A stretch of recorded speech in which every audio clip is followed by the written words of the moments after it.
కాళేశ్వరం ప్రాజెక్టుపై కాంగ్రెస్ ప్రభుత్వం చేస్తున్న ఆరోపణలు అసత్యమని ఉప్పల్ ఎమ్మెల్యే బండారి లక్ష్మారెడ్డి అన్నారు.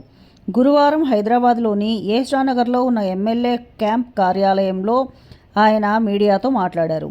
ఈ సందర్భంగా పలువురు మాజీ కార్పొరేటర్లు, బీఆర్ఎస్ పార్టీ నాయకులు కూడా హాజరయ్యారు. ఎమ్మెల్యే మాట్లాడుతూ కాళేశ్వరం ప్రాజెక్టు వ్యయంపై కాంగ్రెస్ ప్రభుత్వం తప్పుదోవ పట్టించేలా ప్రచారం చేస్తోందని విమర్శించారు. ప్రాజెక్టు ఖర్చు 1,00,000 కోట్లు అని చెప్పడం పూర్తిగా అసత్యమని, వాస్తవాలను వక్రీకరిస్తున్నారని అన్నారు. ఈ విషయంపై తమకు కోర్టులపై పూర్తి నమ్మకం ఉందని స్పష్టం చేశారు. ప్రాజెక్టులో 2 పిల్లర్లు కుంగిపోయిన అంశంపై స్పందిస్తూ వాటిని సరిచేయడానికి సుమారు 400 కోట్ల రూపాయలు చాలు అని తెలిపారు. అలాగే మాజీ ముఖ్యమంత్రి కేసీఆర్, మంత్రి కేటీఆర్, హరీష్ రావులపై చేస్తున్న ఆరోపణలు ఆధారరహితమని ఆయన అన్నారు.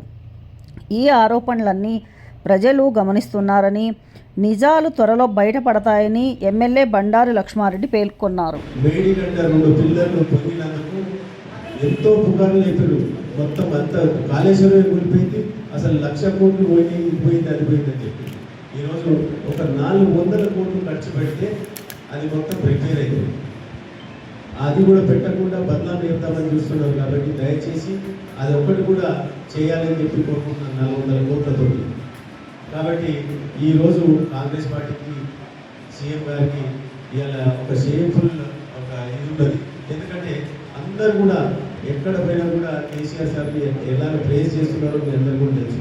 మొన్న మీటింగ్లో కూడా జీవన్ రెడ్డి సార్ 1,50,000 ఎకరాలు ఉండే తెలంగాణలో తను వచ్చినాక 80,000 ఎకరాలు సాగులోకి తీసుకొచ్చింది. అది కూడా అందరు కూడా తెలుసు. అదనంగా 80,000 ఎకరాలు ఇంత ముందుకు. Please like, share and subscribe.